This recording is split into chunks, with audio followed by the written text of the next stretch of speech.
Welcome to the Stepmom Side with Alicia Crasco, the podcast for stepmoms ready to create the life they want and one they actually have a say in.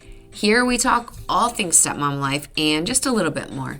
Leave the superficial conversations at the door and get ready for perspective shifts and actionable advice to help you on your way to creating the life you want, one step at a time.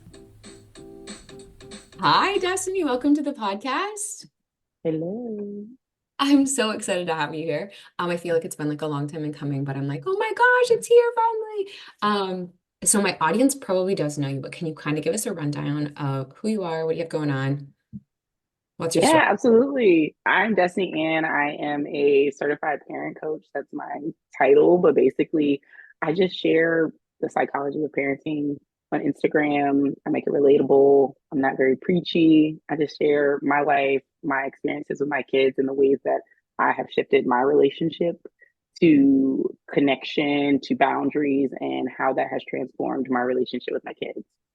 Okay. And can you talk about how you got to this place? So I don't think anyone comes out like, oh, let me gentle parent, let me conscious parent. Like, what's that look like? Oh my gosh, it's such a journey. I'll try to condense it. I can be long-winded, but basically, I just did not enjoy how I was parented. I just did not. I had great parents. I had good relationships with my parents, but I knew that I did not want to use certain shame-based, fear-based parenting models. And so when I had my daughter, I was very playful and fun, and I was almost like the sister, the big sister. And really, my mom was kind of taking over the parenting role, and I was just here. I was 19, and so it was easy. I didn't have to like discipline. I really didn't have to do those things because I was avoiding them. I had this idea of like discipline is bad, and so when my mom passed away, I now really inherited motherhood. Like my mom wasn't going to tap in when my daughter was being resistant. And so I quickly realized that not having boundaries and not having discipline is a recipe for disaster and causes not only rifts in your relationship with your child, but rifts in their relationship with themselves. Because without discipline and without boundaries, it's really hard for them to build skills and build confidence. And it's also really hard for them to trust you as their parent and as she got older, that started to create issues in our relationship. So I was like, I need to figure out like what's the alternative? You know, if it's not spanking and yelling, what is it? And that kind of started my path of getting into Dr. Shafali and Daniel Seeger and Gabriel Mate, all these people that are like have been my distant mentors, and that kind of started that journey for me. Okay. I just want to take a second and pause and be like, no one preps you for how hard it is to parent without your own mom. To be Yeah, like, hey, what's going on? Like, that's all I'm gonna say because I know it was like November was a hard month, but like, it's just, yeah. it's like I have goosebumps because it's like the wildest thing to not be able to like shoulder tap and be like, what the hell did you do? Like, can you help me out here? Like, what Heck happened? yeah. Good Right? or bad though. Like Right. Yeah. Right. to get information and not be able to share or not be able to say sorry for the things that Yeah. you made a big deal as a child and now you're a parent, like just so many. Yeah, absolutely, you don't just grieve like losing a parent, you grieve the relationship of being a parent hmm with your parent. Yeah, absolutely, 1,000%. And I know you just had a reel about this like yesterday, like the day before, about like the things that I would go back and tell her, like it's okay to be you, like all of it, like it's almost, and like here's another part of it, like parenting your inner child while parenting at the same time. What, like, who knew that we would be doing that? Like, oh, 2024 is wild. Like, 2023 is crazy too.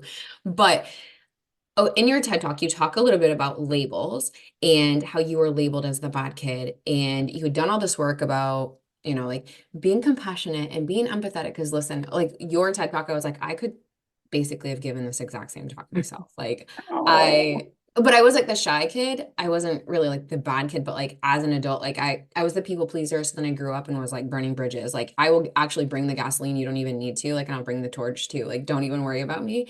But then I didn't have like a lot of compassion or like a lot of empathy to like see your side or anyone else's side of things. It was just going to be like my way or the highway, right? And yep. then you're thrown into like the parenting world and you're like my way or the highway or like that very black and white stance doesn't really work that well. So can you talk us about like working through labels and how detrimental they actually can be? Oh my goodness. I honestly, even as the bad kid, as the rebellious kid, like I was still very much a people pleaser as well. And over time, when I wanted to take that bad kid label away, that's when I became the people pleaser. And I was like, okay, wait, like I can manipulate my behavior so that Mhm. people will like me, but I wasn't actually learning skills. Like you don't have the skill when you're tested with adversity and when there's conflict and when somebody pisses you off and then you're like, I really don't have interpersonal skills. Like I was forcing nice and faking nice, and I could do that with people at a distance. I could do that in college. I could do Yeah. that in business, in my career, right?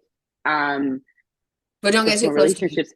Exactly. Don't get too close because then you'll see I really don't have the stress tolerance. I really don't know how to regulate my emotions. Yeah. And with relationships, there's still a certain level of distance. Maybe we don't live in the same house or whatever. Your kids, they're on top of you 24/7. So you have no choice but to come face to face with those labels. And I had to say, okay, I was a bad kid. And initially, my kid was doing all these good things. And she's so mature and she can articulate herself well and she's smart. And so I'm starting to feel good. Things are good. And then they start to get the preteen years or they are throwing tantrums and all of that bad kid floods in. And now I'm attributing my character to my kid's behavior. Hmm. And I talked about this recently on my Instagram, is that when we experience that anxiety and the triggers that those labels bring up, we're going to reach to the easiest discipline technique to bring ourselves back to emotional safety, to feel like I am a good mom. My Hmm. kid is a good kid. So I'm going to scream because once you start cleaning up your room, now I'm like, okay, yeah, my kid does listen to me. Hmm. I am good at this. I can make things happen. And really, it comes back to the fact that the label is a story. It's a story that somebody told us about ourselves so long that we started to believe it. And when we get stressed and triggered, like we don't believe it when we're, feeling like the boss and we're doing a great job. We don't believe that story. We're having a good day. But when our kid is out of control and not listening, that story is so loud. And that is what causes our bodies and our brains to want to be like, I have to do something. I have to make them have to yell or whatever. And Hmm. then we come back down and we're regulated. And now the story's not as loud and we feel bad. We feel awful. And it's just this constant cycle. And I was like, no, I can't be the bad kid anymore. Like I have to work on that because it's showing up in the worst ways. I mean, it obviously isn't like completely dismantled or whatever, but I'm conscious of it and aware of it now. And I think that's the hard part. Like once you realize that the story that you've been told or the story that you've been telling yourself for years and years and years isn't true, you can't unsee that, right? And you strike me as the kind of person that's like, okay, that's not true. Like, I'm gonna go ahead and fix this now. Like yesterday's actually I wanted it fixed, but like, what do I do to like get that fixed? Yeah, is that what happened?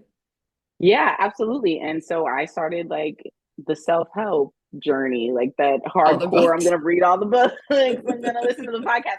I've been in coaches circles and masterminds and one-on-one and all of those things. And really that's what made the difference for my parenting was me focusing inward and focusing on myself and creating certain habits for myself. Because again, if you're trying to teach somebody else how to do something that you don't know how to do, you're just reinforcing that story. Just Mhm. reinforcing the story that you're bad or you're not good enough. And so it kind of is almost like a catch-22 for us to constantly be focusing on our kids' behaviors, Mhm. um, because it's just solidifying those limiting beliefs and making it more difficult for us to see change. Oh my gosh, yeah.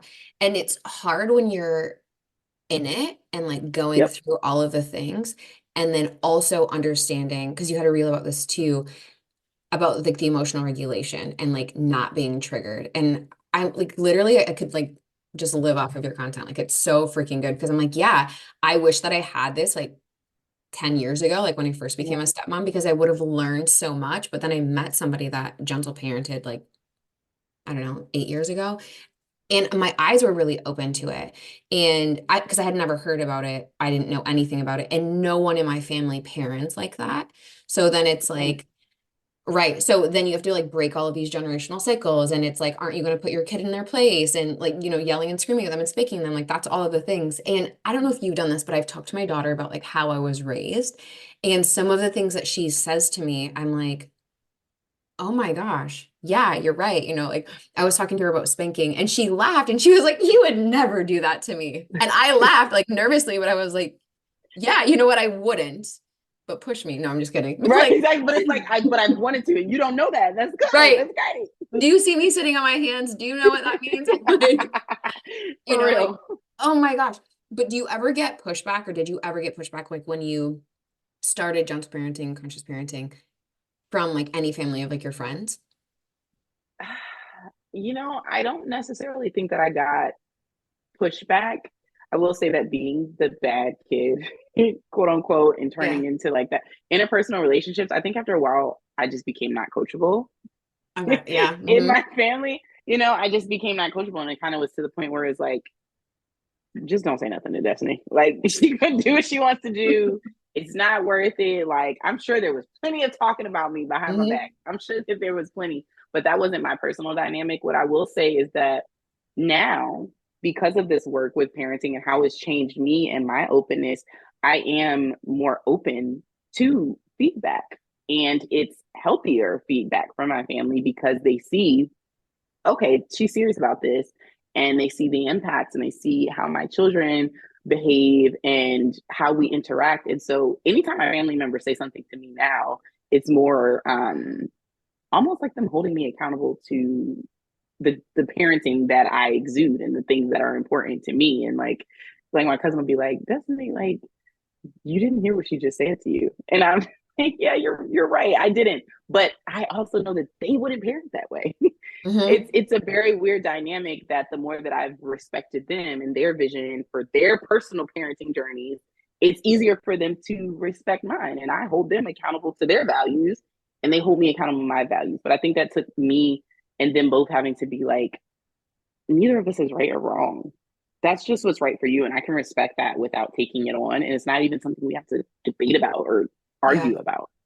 And I think it's like parenting is such a hot topic, right? Like if we were to hang out and somebody from the outside looking in were to hear like you correct me, correct, right? Air quotes there, or like give a critique or something like that. Like parenting is so like people are so offended by it.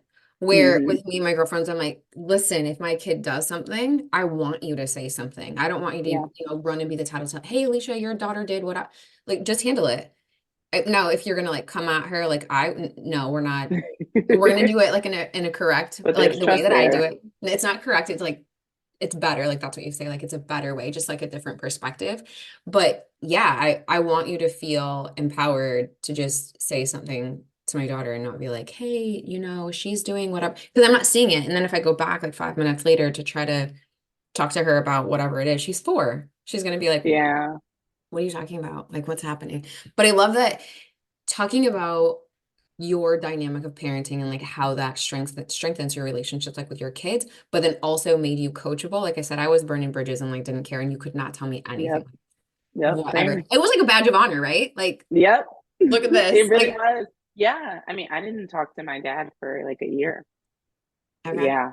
A year, maybe like 2, 3 years ago. Like when yeah, I guess when things started to kind of like take off and we didn't talk for like a year. And I think it was really this season in my life where I was like putting a light on all the things that I was not good at as a parent because I'm learning new things. So I have to be honest. It's that ripping the band-aid off part. And then Ouch.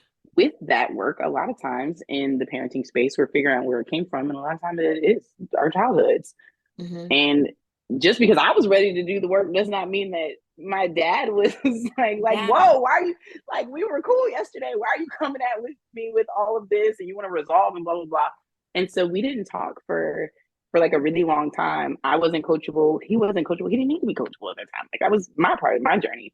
And so after maybe like a year, we had a conversation and I was like, look, I'm gonna stop treating you like the bad dad if you can stop treating me like the bad kid. Like I'm not gonna hold you accountable for things that happened in my childhood. I'm gonna hold you accountable for the things that are going on right now in our relationship. But like I'm releasing it because I want to have a relationship with you that you are today. And ever since then, I've managed my expectations. I'm clear about what my boundaries are around that relationship. And we have the healthiest relationship that we've ever had.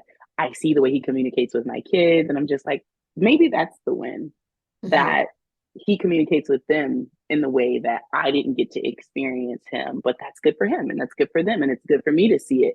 And so that's really been very rewarding to see. But again, in the beginning, no, I wasn't open for it. Oh my gosh, yeah. Okay, I was not thinking that it was going to go like this, but you're talking about managing expectations, which I think is what sets a lot of us up to fail as parents, right? Like you just think, okay, this is what we're going to do. And then, like, and I live and die by timers at our house. Like, we're Yep, in three same. minutes. Yeah, right? Like, in 3 minutes, we're going to be doing this. And whenever I coach people, they're like, oh, it's a kid. Like, why are you giving them so much power? Yep. Can you talk about that? I see you like, oh, and I'm like, you're I the expert. know. Well, because that's what I hear all the time is Yeah, like, just say no. Or like, yeah. why would you even give them a choice? Or like, why are you setting life up in a way it's more difficult for you?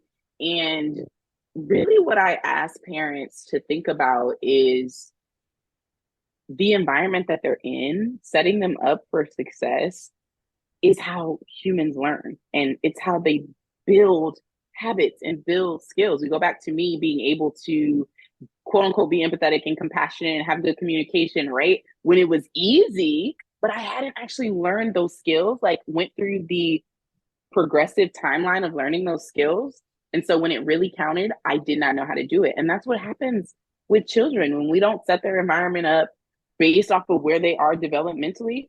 They'll mask, Hmm. they will pretend, they will march to the beat of our drum.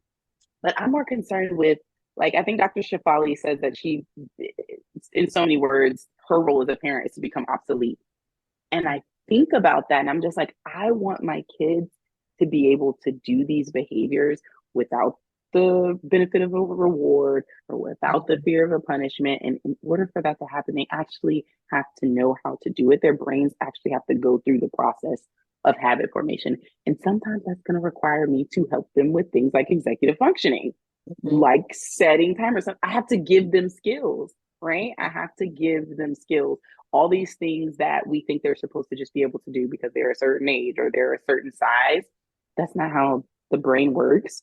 And our kids are really good at people pleasing and conforming to their environment. Yeah. And so we'll think that they're actually more progressed in something than they really are.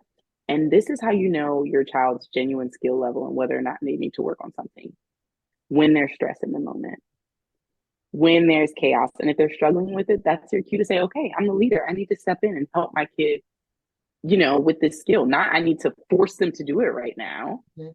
That I think that's where the disconnect is that some of us see behavior um as like a representation of our kids and who they are and who they're going to be, as opposed to just this is just a signal that my kid needs my help. They need to learn how to do something, you know. Yeah. Oh my gosh. Yeah. And I've said this to like my friends in real life. Like, I would rather show up to whatever 10 minutes late and intact, if you will, than to show up on time, frazzled beyond belief because I just screamed at my kid. And it's not that important to me. Actually, you know what? I'll just skip the event in the first place. I don't care. Like, it's not that important to me. I would rather have the relationship with my daughter, with my stepkids, whatever, and just be good. Because if I show up frazzled, you already know that it's going to trickle down to them, right? And I think that that applies to adults too, when you are talking about the real test is when you put yourself in a situation where you're stressed out. Because you're like, oh, I'm good with Mm-hmm. boundaries. Like, I'm so good. I can, whatever. Okay, well, let's try you. Hold on. Give me 10 minutes. And then, right. And then they revert back to whatever it is that they know. And kids are so like, not sponge like because they are, but I think that even as teenagers and even as teens, they really soak up so much. Yep. And people don't really realize it. Like I was talking to you before, like my stepkids are 20 and 23. So I met them when they were 8 and 12. So like perfect ages to like have a brand new step parent, like super great. But you don't realize like how much they actually do listen or how much they actually do take in and how much of an impact you can really make. And it's just like one small change. And I know it's like, Yeah. I don't, I can't regulate myself right now. How in the hell am I going to regulate this kid? Or, you can't see outside of the little box that you've painted yourself into for whatever reason. And really, I think that parenting, like at a basic level, just comes down to emotional regulation and like Hmm. making decisions and being able to like get through the day. Like, I know that sounds really terrible, but like just get through the day No. and like pass on like whatever it is that you're trying to do. Well, the thing about it is that majority of the emphasis that we put on parenting is when there's a chaotic moment and there's a stressful moment, right? And we think that, oh my God, like we put so much pressure on it. When the reality is that we have so many other opportunities. Like we leave so much other parenting real estate on the table. I say this like I just posted about this. I was like, I put all the pressure on stress pissed off me to be this certain type of parent. I'm like, but I let regulated me off the hook. And I'm like, oh, I'm in a good mood. And I'm just sitting on the couch on the phone. And it's like, no, this is the perfect opportunity to practice all that stuff Yeah. that you've been learning about, right? And because majority of the time our kids are going to remember what is it like how we make them feel and not necessarily what we did. Hmm. And I think about my childhood experience. I'm sure my mom was not a gentle parent. She didn't have all these tools, but just on a regular day to day, when things were going good, when things were calm, she was present. She was showing up. I could tell that she had the intention to have a good relationship with me, right?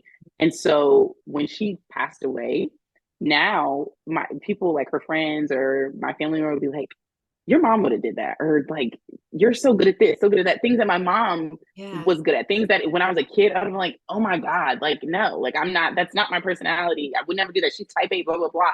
But there are certain things that I just naturally have been able to do out in this world that she probably in the moment when my room was a mess or when I was trying to drop out of grad school was like, like no, you don't get it.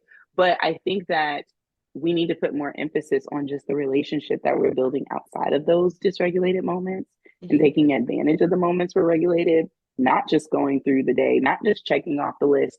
And I think that that is the true testament of how our kids are going to show up in this world versus the like those moments, those chaotic moments, those stressful moments. And when we're more connected, when we're more intentional, more present just throughout the day, when we do have those stressful moments, like they don't have to blow up. They don't have to, they can keep them learning moments. They can be opportunities for connection, but not if we're disconnected the rest of the day, not if we're not being intentional and modeling and teaching throughout the rest of the day. Like when they get in the car, boom, you're parenting. You pick them up Hmm. from school, you're parenting. And Yeah. if you had a camera on you, like, what did that car ride home look like? Did it Exactly. prime any of you up? Have a good regulated nervous system when you walk in the house? That's like that was the easy time for you to parent. But then you put so much pressure on yourself when they walk in and they're arguing with each other, or you realize you need to do dishes or whatever. You know what I'm saying? Hmm. Yeah, that's when I feel the most frazzled when I'm like, okay, I'm trying to do this and I'm trying to do that. And I'm trying to parent like one foot out the door, right? And then like that's when everything inevitably always goes wrong. But I love that you talk about when things are good, like that's the time to practice because when I'm coaching people, that's what I say too. Like you don't you don't show up to a game or you don't show up to like a Super Bowl or you don't show up to like the playoffs or the March Madness, like Final Four, and like today is when we're gonna do it. Like I haven't practiced at all, but I'm just gonna no, that's not how it works. You need to No. practice when when it's easy, but it also tells stepmoms I coach, but your face also has to match what you say. And your Yeah. tone has to match what you say. So let's play this, right? So I always do like a role playing thing with them. And I'm like, okay, we're gonna write out whatever it is that you're gonna say because everything is cyclical. You know it's coming back. It's going to, Yes. especially with kids, like it's coming back. You have to tell them 800 times why, I don't know, but that you just do, right? There's still everyone's still learning. Like that was my thing last year, like in 2023. I'm still learning. And it is really cute, like when they pair it back to you, like what they say, or like one time I had said something like super smart, like sharp to my daughter, and she was like, Mommy, it's okay. You're still learning. And I was like, oh, like it just like immediately like softens you, right? But I'm like, no, I'm not. Yeah. And I'm like, oh wait, yeah, okay. Oh, you actually do listen to me? Cool. But I'm like, whatever it is that you are going to do when it gets hard needs to be practiced now. When you're driving, like I love that you use the driving thing, but like when you're driving, when you're in the shower, when you're getting ready, like it might sound ridiculous, but like practice in the mirror, whatever it is that you're going to say, because this needs to match what's coming out because Heck yeah. they're not the same, right? Yeah. So like an example of that would be like, let's say, um, if you both had a dysregulated moment and then afterwards your kid comes to you and was like, that was so mean. And your natural instinct is to, well, you did this, or well, I'm tired, to make excuses. If you struggle with accountability Mhm. today, when you get your kid, just ask them. You're going to go into this with the mindset, I'm practicing accountability. Nothing's happened. Nobody's dysregulated. You're going to ask your kid, what's something that I've done that hurt your feelings? And they're going to tell you. And then all the steps that you saw on Instagram or in the book you read or whatever, you're just going to practice them when it's not in the stressful event, when it's not in the chaotic event. You're going to acknowledge their feelings, you're going to apologize, and you're going to tell them what you're going to do next time. And it's so much easier, but you practiced it. And it's like Mhm. you said, like it's like, practice, and it's building that muscle. And it does become easier to do it in the moment. But I don't know why we expect ourselves to be able to do something on game day that we've never practiced when the stakes are low. Right. Yeah. And I love that you say that too, like go and ask them. The podcast episode that I did with my stepson, we talked about how when he was still in the house, and my hands are gonna sweat just telling you this because I even said that to him. But I would periodically ask him, like, hey man, how am I doing? Like just Yeah. check me. Like give me some feedback, like what's going well, like what's not going well. But it was reciprocal. Like we would do it to each other. And that the very first time I did it was the scariest because I'm like, oh God, what is he gonna say? Right? Like what could I possibly do? Right? Except you immediately think like, oh, I'm good. Like I know I lose my cool every once in a while, or whatever it is that you do, right? But hearing from their perspective and being able to listen without judgment and taking that Mm-hmm. in and just being like, oh, validation, what amazing, like, that's so incredible because you're like, oh, yeah, I could totally see why you think that or why you've said that or how that was hurtful and just apologizing for it. Like that rupture and repair is so, oh my Yeah. gosh, it's so important to like build that back up. Um, can you tell me about when you're overwhelmed and you're overstimulated? Because you, again, like also had something about this recently, but I like how your daughters are just like, you good? I was like, that's amazing. And how you communicate that to them and how it's just like, that's normal in your life. Yeah, I mean, I have ADHD, so it's very easy for me to get overstimulated, like with touch or with sounds, Everything. or K-pop music, like Oh, just yeah. all day long with Yeah. the preteen, stuff like that. And so, number one, I recognize that I never go 0 to 100.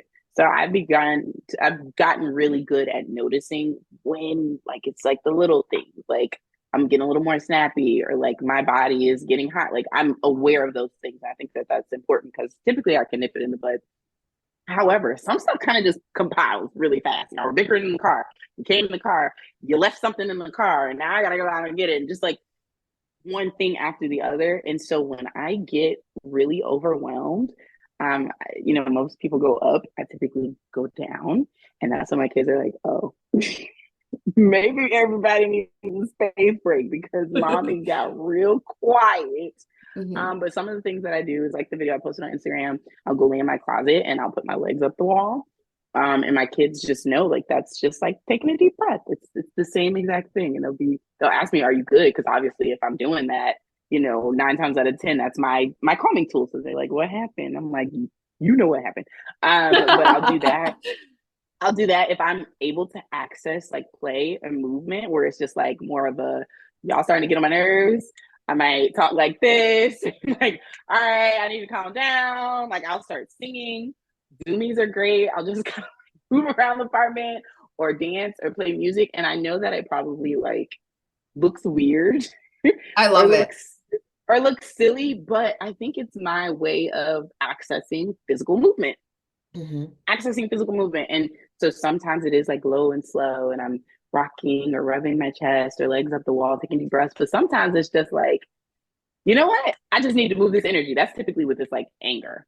If I'm Mhm. sad and overwhelmed, I go slow. If it's anger, I can't suppress it. Like I have to move it. I have to be silly or goofy or like playfully sarcastic. Like, Yeah. okay, I one thing I do with my 6 year old is like if there's something on the floor or whatever, I'm genuinely irritated, but it's like this like playful, irritated persona where I'm like, oh my God, my eyes are broken. I think there's something on the floor. I'm gonna close my eyes and count to 10, and then it's gonna be out the floor. She's like, ah, can you close your eyes? Can your eyes break again? Right. But like really stressed because I asked you 10 minutes ago, right? And so Right. for me, it's really just about having those things and not caring that it doesn't look like traditional parenting because it works. And then the thing is off the floor and I didn't yell and I actually feel calmer. And she was like, she thought it was hilarious. Yeah. I think that you guys have such a great relationship. Like what I've seen, obviously, it's just like the highlight reel. But let me ask you this. So once you're like moving and like singing and all of that, if you don't do that, is the next step a flip out? No, no. Okay. The next step probably isn't a flip. I probably like flipped out maybe like once or twice, like a genuine like yelling's It's going going down. off. So yeah, it's going out. It's probably happened like once or twice. If that does not happen, for me, that's actually a cue to take a step back. It's Okay. like I'm gonna take a step back. I'm going to be quiet, or I'm going to pause. Sometimes I pick my battles honestly because I'm like, my kids know how to do this. Like she knows how to pick something up without it being an issue. So I might actually pick it up and then come back later. And when we're doing our recap of the day, I'm like, what's going on? What was happening earlier? Like you know what I'm saying? So that I can address, is this really an actual issue or was this just something that was happening? But if I'm getting to the point where I know I'm about to snap, that's a cue for me to say, this is not an emergency. There's something off in the culture and I can't fix it in this moment. So Destiny, just like pick up the shirt. You know, you're not going to make a habit of this because you're intentional when things aren't stressful. Yeah. Okay. But I would rather pick up the shirt and we problem solve creatively later than me to force, yell, scream. And now we have to problem solve and I have to do rupture and repair. I got to pick my battle on that one. Yeah. And I like how you touch on just because you did it one time doesn't mean that's how it is all of the time, right? And it goes back to that. It was just a reel that you did, I mean, like within the last few days about behavior and that one thing isn't your kid. I can't Mm-hmm. remember exactly what it is, but I'm like, yeah, it's Attribution error. yeah, that, yes, because like the bad kid, like the label thing, yeah. And I'm like, Yeah. yeah, and it's funny how again, like before I was a stepmom, I didn't know anything about any of this, and then I had to learn real quick. But that's how I was parented, and so it was like, oh my gosh, yeah, if these kids can't do this or if they can't do that, they're lazy. Like, who the hell am I to come in and be like, your kids are lazy as hell. Like, they don't do anything. Like, how old are Mm-hmm. they? And you're still doing all of these things. It's whatever is set up in their like in this house because I moved into their house. Like, whatever was set up here was already set up here, right? Like their mom did this, their dad did that, like all of the things. And it's a learning curve for everyone to set up or like to learn, but then also pick your battles, please. Like Yeah. it's so much easier to just be like, I'm gonna do this one thing, this one time. And then again, like, yeah, same thing. We're gonna go back and have a conversation, like, hey, what's going on? Or I will say, like, how many times do I have to ask you to do something before I can like be pissed about it? What do you think? What's Right? the number? Right. But I feel like there's so many more things that you can get through if you're funny about it or if you're like genuinely curious. So I love like your playfulness of it. And when you're curious, like like what's happening, like talk to me, what's going on? How can I help you get whatever it is done? We're on the same Yeah, team. that's kind of looking at the roots of their behavior and not just like what's blooming, not just what we see, especially if it's a behavior that they know how to do, or it's a behavior that they typically do, or that you don't have to ask 4 times or whatever. In those instances, it's kind of like what's something you're really good at. Me? Hmm. I am really good at problem solving. Like You're I'm the really good at yeah. right. Okay, wait, give me something else because that's Oh, that's okay. literally the answer. Um, Like a physical activity and activity. oh, like a physical activity. Yeah, yeah. I'm a really good runner. Good. I You're a really good runner. We'll go with that, right? You're a really good runner. Let's say I put you on a terrain that you've never been on before. You're probably not going to run the same way, right? no. Or if I give you some different gear, or if you usually run outside, but now I need you to run on a treadmill. that's basically what's happening with Yeah. children. The circumstances are going to be different. So maybe you are good at, picking things up off the floor, but you just started kindergarten. And maybe you're not good at doing that after a day of overstimulation. And now that's not something I can solve in this moment. That's something that I have to solve outside of the moment. Or maybe you're not really that good at listening after you've seen me be stressed all day and overwhelmed. Maybe you don't have that skill yet of self-regulation. Like, it's so many things that are going on outside of the behavior when our children do things that they don't typically do. And so it's not hurting anything for me to just pick it up. If anything, you know what? It's off the floor now. It's a little bit better. And now I can actually be curious, like you said, and look and see what's different right now. My preteen, when we're on a good, we're on a good page, our relationship is good, she does repair so very well on her own. Like, I That's can just awesome. shut up and not say anything, and she's gonna come back and be like, "Mom, that tone was not okay."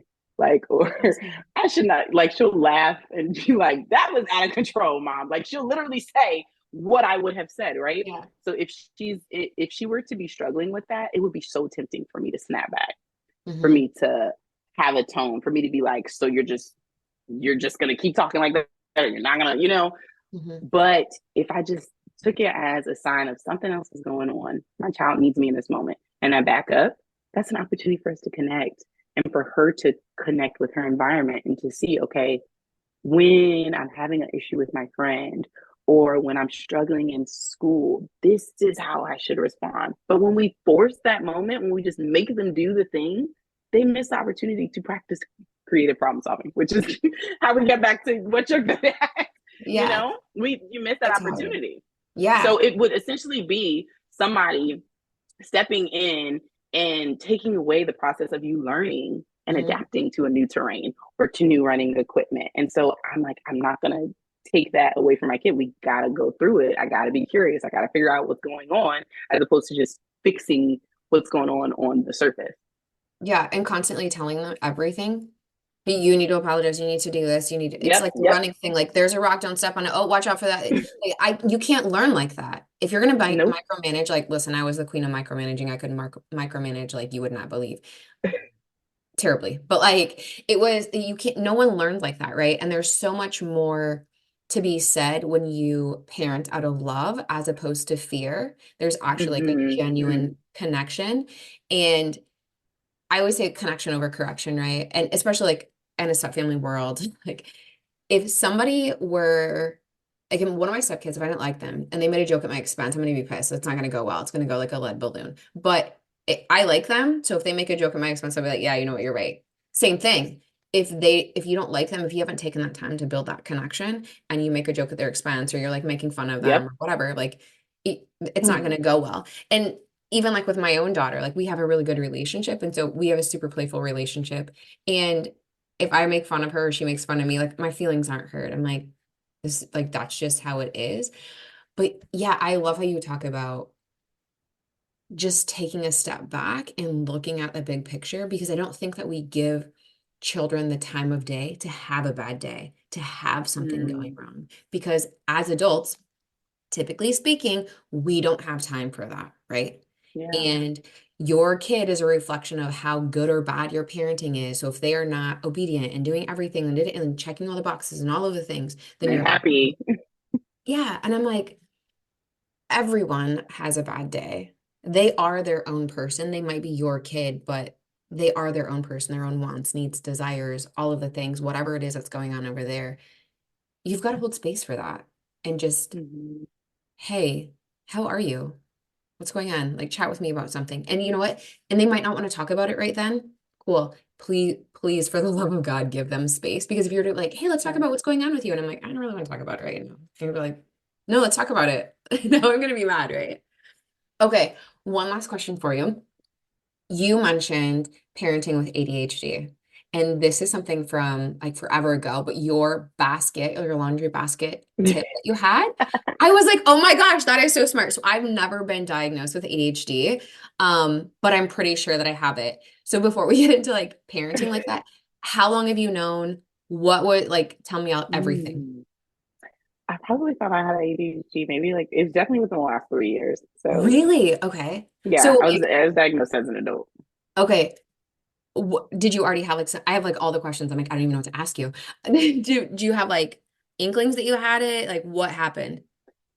Well, I had other symptoms that didn't necessarily present as ADHD. So, like mood stuff, and irritability. Of course, I'm not remembering all the symptoms now, but um, Sorry for putting you on the not spot. irrational, but what's impulsivity, like things Yeah, like yeah. that, because I was a young girl, it was like, oh, first it's her hormones. And it's like, oh, she's got depression, she's got anxiety, like mood.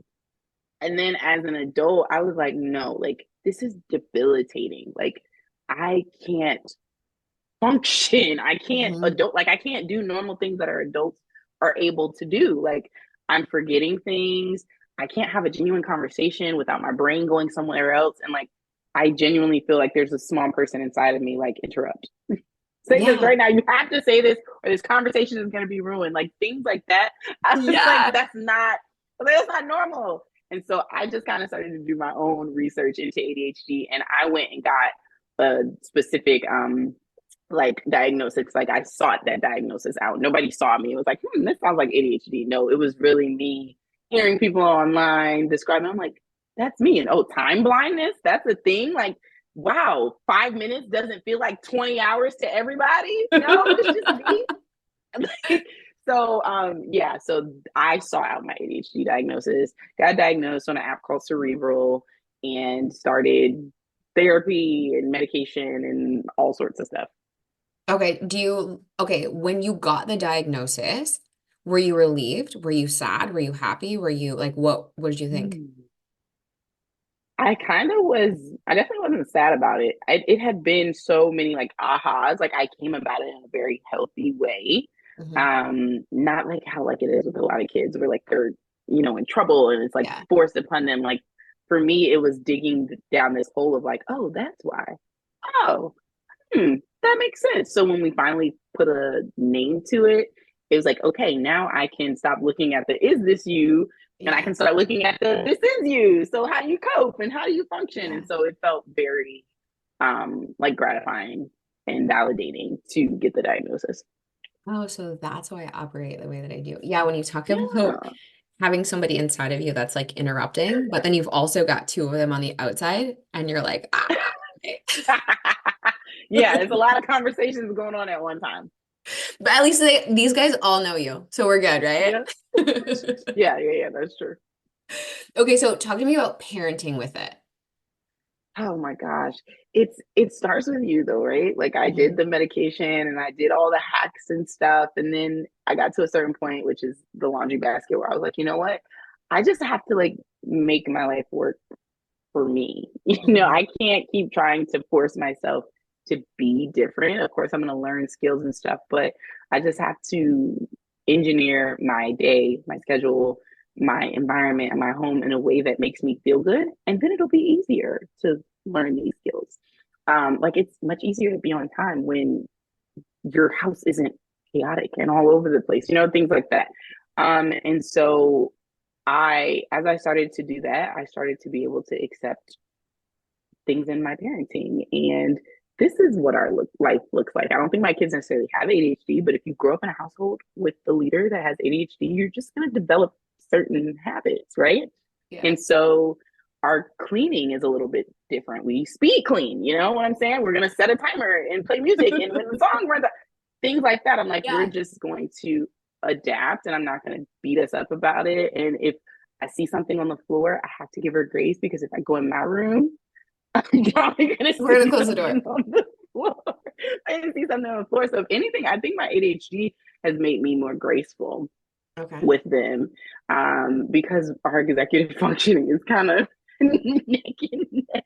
Right, yeah. It's kind of neck and neck. But then we like do things that work for us. My 11-year-old is homeschooled, and yesterday she was like, "Ma, like I got up early today. I don't want to get up early tomorrow. Can we do like more school tonight?" And I was like, I love that idea. That's a great idea. Yes, like we do things like that. And I think that is the benefit of me accepting my diagnosis. Is like we get to march to the beat of our drum and not shame ourselves and label ourselves because of it. We're just going to do what works for us. Mhm.